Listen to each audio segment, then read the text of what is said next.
In our first demonstration, we showed how the immunisation portal sites could be created, adding content on the home page of the portal sites, and also education material in the repository, and creating our first electronic immunisation form.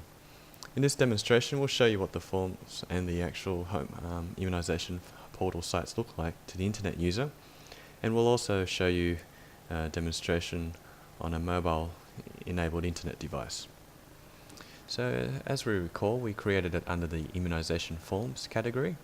So we just click on that, and we created our hepatitis B site. So we'll just click on hepatitis B, and this is what the internet user will see when they access the portal site.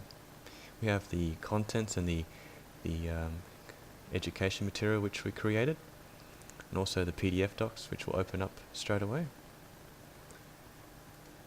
Okay, and if we go to the repository, there will also be the PDFs which we uploaded.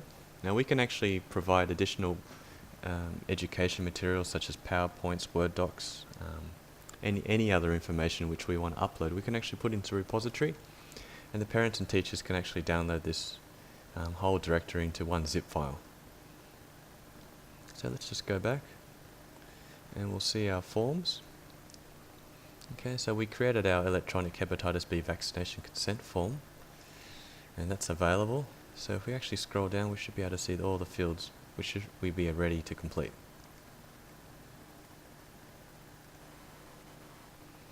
On the mobile devices, things look very similar.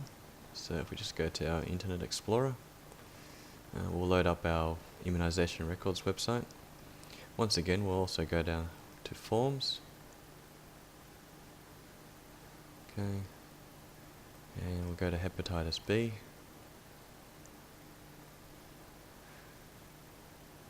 and we can see that we have our hepatitis B information site there.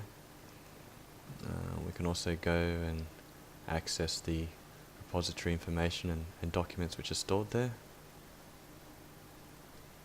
Okay, so we can see the PDF should appear now. We can actually click on that and save it. Okay. So if we just go back to our hepatitis B site,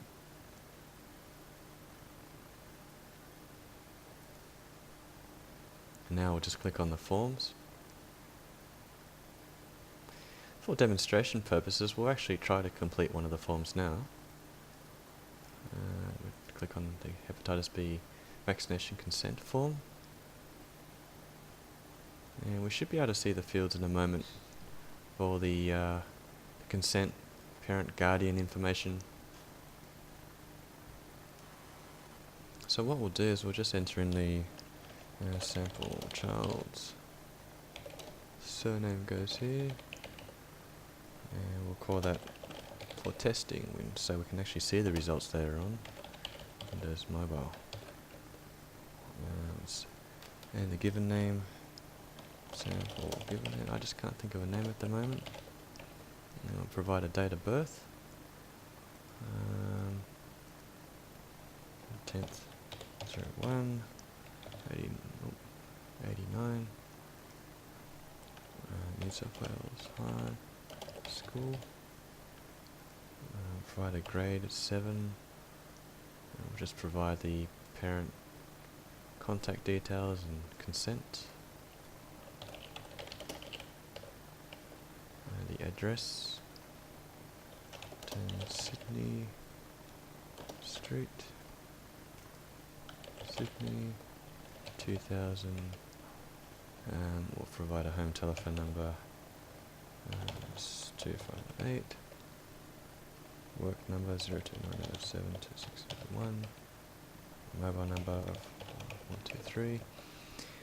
Now the batch section is usually completed by the nurses, but we'll enter in our own sample batch number here, nurse ID, and we'll say that we'll immunise in the left arm.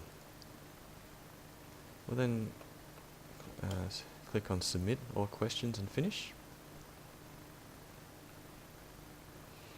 Now, because we've set this site to send the forms updates immediately, we should also receive an email, which I'll show you in a moment. But if we scroll down, the information has been submitted successfully. So what we can actually do is we can go back to the site and continue viewing or browsing some other immunisation information. Okay. After submitting the results on the mobile internet device, I suppose we're curious to see what the results look like. So let's log into our test account. Oops. And once we've logged in, we'll go to our hepatitis B site. And we'll go to the forms and then access the results. What we should see is the actual details which were submitted on the mobile device here. So we can actually see the sample child's surname, the date of birth, high school, parent name, mobile phone number. They all seem to be correct. Now, for additional analysis and export into other systems, we can actually obtain a CSV file here. We can actually open up the document in Excel. So each of the form information is actually submitted into an Excel file, which, once open, we can actually get a full view of the information here. So we got the child's details, and the dates and the time which the form was actually submitted, home number, and a work and mobile. Let's quickly test our site on another device, the Opera Mini, which is similar to many handset devices here. We'll just click on Access to Immunisation Forms, and then click on Hepatitis B. Once again, once it loads up, the layout looks very similar. Okay, so we can actually click on Forms and load up the available forms here, and then click on the Hepatitis B vaccination consent form.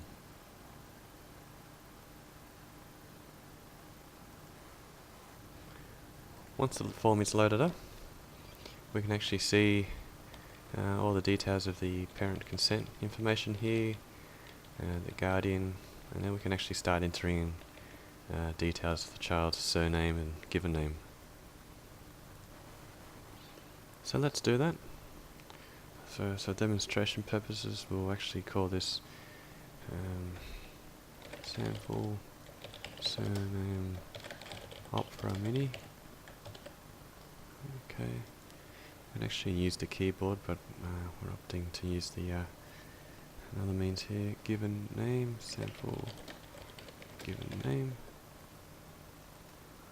Okay, and I'll actually start completing the other fields. Okay, so what I've done is actually saved a bit of time here and just populated some of the fields with some information here. Just changed around some of the details.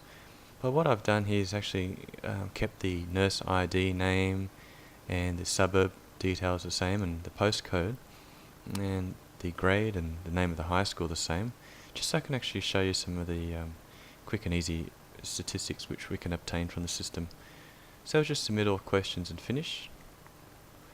Okay, so that would actually load up again and store in the database, and if we've set the form submission to notification to immediate, we should also get an email notification.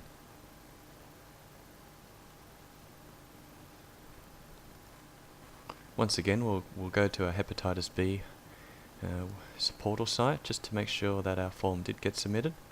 Just click on Forms, Results. Now we'll notice here that there's the Opera Mini. Now what I wanted you to point out was the actual date of birth. Now we've actually got two responses with the same date of birth, and so with the same with the high school, and I made sure that the nurse ID and was the same as well, and we also have two responses here. So you can actually get a quick breakdown of the percentages of the responses for some quick analysis. So once again, if we do export the survey submissions, actually view them in Excel, we'll actually import them into our statistical application. We'll have our next row of submissions here, sample surname, the Opera Mini, and also the date and the time which it was submitted. So there you have it, a quick rundown of a sample site that we've created and how we've uploaded the details into the form on our mobile internet devices, and how we can actually view and export the form results.